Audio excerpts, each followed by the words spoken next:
आज़ाद रूह रंगमंच की पहली पेशकश हेल्प। मैं विशु अपना काम करने में व्यस्त।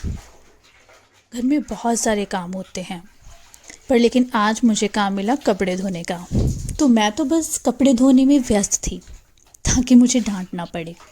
कपड़े धोने के बाद थोड़ा सा वॉशरूम क्लीन कर ही रही थी। मैं इस बात से बिल्कुल अनजान थी कि मेरी तरफ कोई बढ़ रहा है। वो कौन है और मेरी तरफ उसके पाँव क्यों आ रहे हैं? मुझे इस बात की बिल्कुल भी भनक नहीं थी। शायद कोई दोस्त या कोई दुश्मन, कोई भी हो सकता है। शायद कोई अनजान। आजकल तो बहुत डर लगता है। खैर, इस बात से अनजान कि कोई मेरे घर की तरफ आ रहा है, मेरी तरफ आ रहा है, मैं अपने काम में व्यस्त थी और जल्दी ही ऊपर कपड़े सूखने डालने के लिए जाने लगी। वैसे आप घर में कौन कौन से काम करते हैं? स्त्री कितना भी पढ़ लिख ले, कभी ना कभी तो काम करने ही पड़ते हैं, चाहे कुछ भी हो जाए।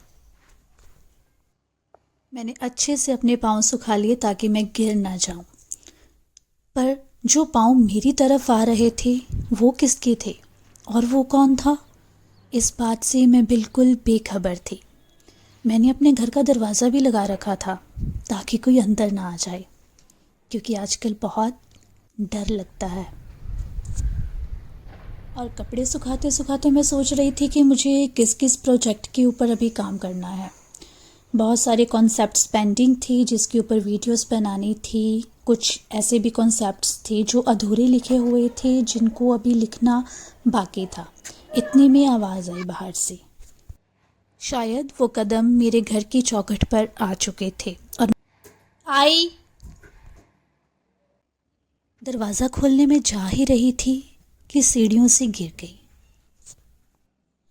गिरते ही मेरी बॉडी की मूवमेंट बिल्कुल बंद हो गई।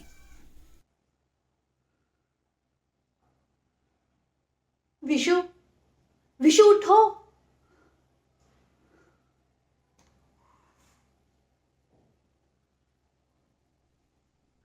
अब क्या करूं? मुझे तो कुछ भी समझ में नहीं आ रहा। खुद को उठाने की कोशिश कर रही हूँ ताकि मैं किसी भी तरह से उठ जाऊं। इतना अफसोस किसी की मौत पर नहीं हुआ जितना मुझे खुद की मौत पर हो रहा है। खुद को हिम्मत देकर कांपते हुए हाथों से अपनी ही बॉडी को सहला रही हूँ और उसको जगाने की कोशिश कर रही हूँ कि शायद मैं उठ जाऊं। सुनो, उठो ना, उठो, अभी तुम्हें बहुत कुछ करना है। Wake up, I said wake up.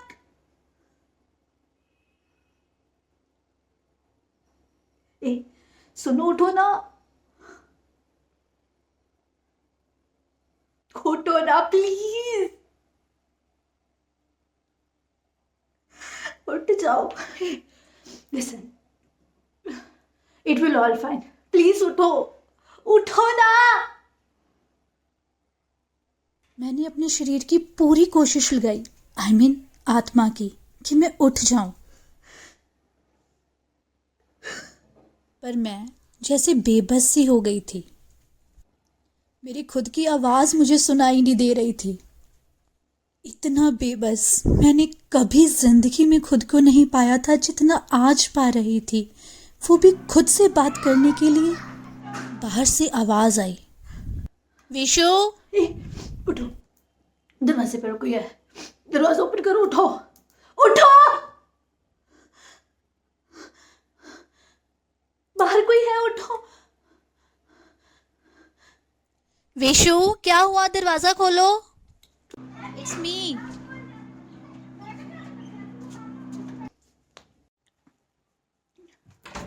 Is everything all right? ठीक हो तुम? बाहर कोई था जो मेरी मदद करना चाहता था और मैं भी खुद की मदद करना चाहती थी। पर वक्त तो देखो, मेरे हाथ दरवाज़ा नहीं खोल पा रहे थे, क्योंकि शायद अब मैं आत्मा थी और आत्मा को कार्यशीलता में लाने के लिए शरीर की ज़रूरत होती है, जो मेरे भिन्न भिन्न हो चुके थे। शरीर कहीं और आत्मा कहीं। मुझे खुद पे रोना आ रहा था कि ना तो मैं खुद की मदद कर सकती हूँ, ना मैं किसी से मदद ले सकती हूँ। कोई है दरवाजे पे जो मेरी मदद करना चाहता है। वो बार बार बार चिल्ला रहा है ताकि वो मेरी मदद कर सके, पर एक मैं उसके बार बार चिल्लाने पर भी उसकी मदद नहीं ले सकती और खुद की मदद भी नहीं कर सकती। इसीलिए तो कहते हैं कि जब तक जिंदा हो दूसरों की भी मदद करो और दूसरों से भी मदद लो अगर आपको ज़रूरत है, क्योंकि सब शांत होने से पहले खुद में बहुत शोर मचाओ, दूसरों के शोर को सुनो और अपने शोर को सुना लो, इससे पहले कि सब शांत हो जाए। भगवान से भी पूछूं तो क्या पूछूं? ऊपर वाला नीचे मुझे बचाने कैसे आएगा? जो नीचे दरवाजे पर खड़ा है मेरी मदद करने के लिए, मैं तो उसकी मदद नहीं ले पा रही हूँ। आज मैं खुद को बहुत बेबस महसूस कर रही हूँ। ना खुद की मदद कर पा रही हूँ, ना दूसरों से मदद ले पा रही हूँ। कभी दरवाजे की तरफ जाने की कोशिश कर रही हूँ, दरवाज़ा खोलने की कोशिश कर रही हूँ, और दूसरी तरफ खुद को बेबस देख रही हूँ।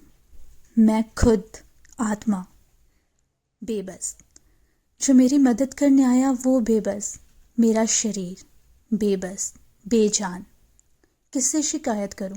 खुद से, ऊपर वाले से। कुछ समय बीत जाने के बाद दरवाज़ा तोड़ा गया और मेरी लाश को शमशान पहुंचाने की तैयारियां शुरू हुई।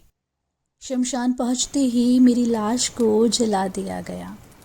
कुछ लोगों ने मेरे हंसते हुए चेहरे को महसूस किया, जो मैं खुशियां सब में बांटती थी उसको महसूस किया, और कईयों के साथ जो मैंने वक्त बिताया था उस वक्त को महसूस किया।